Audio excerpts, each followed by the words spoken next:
उस दर्द को मैं आपके साथ बांटना चाहता हूँ। ये चाहता हूँ उस दर्द को आप समझें, क्योंकि अगर आप उस दर्द को नहीं समझोगे, आपके साथ में उस दर्द को नहीं बांटूंगा, तो फिर मुझे लगता है कि ये लड़ाई कभी पूरी नहीं हो सकती, मंजिल तक नहीं पहुंच सकती। सामान्य साथियों, हम प्रभुजन सम्मेलन कर रहे हैं।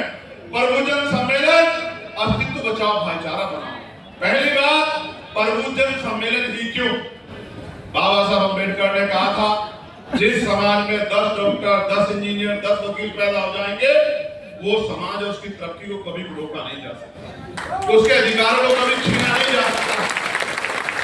हमारे साथियों, लेकिन आज आप गौर करके देखो कि आप तो अधिकार भी छीन रहे हैं और भविष्य भी अंधकार में नजर आ रहा है। ऐसा क्यों?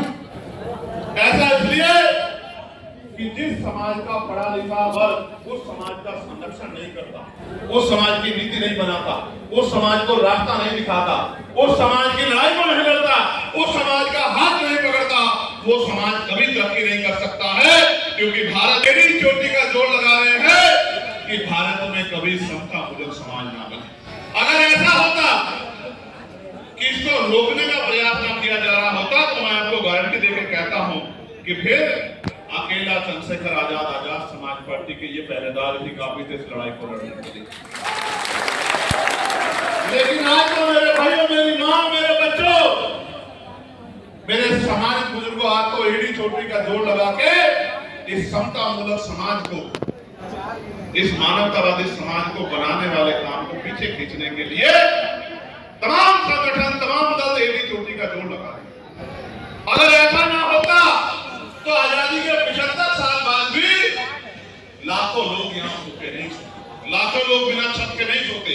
इस देश में बहन बेटियों के साथ जुट जात के बिना अत्याचार नहीं होता, कमजोर वर्गों के लोगों को मारकर नहीं लटकाया जाता, उनकी बच्चों के साथ। अभी बलिया की घटना मेरे याद है, मैं उसको भूला नहीं। बलिया की घटना, उस 12 साल की बच्ची को क्या नहीं सहना पड़ा और अन्याय करके, सामूहिक रेप करके उसको लड़का पे मरने के लिए मजबूर कर दिया गया। मैं जब गया था बलिया का परिवार मेरे आगे आया, हाथ जोड़ के बैठ गया।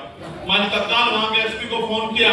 वहां के एसपी ने मुझे विश्वास दिलाया कि चंद्रशेखर आजाद जी, मैं आपके जिले में रह के आया हूँ, आपके पड़ोसी जिले में रह के आया हूँ, आप मेरी बात को याद रखना, हम इन गुंडों को किसी कीमत पर छोड़ेंगे नहीं, कोई मौका आपको नहीं देंगे कि आपको शिकायत हो जाए।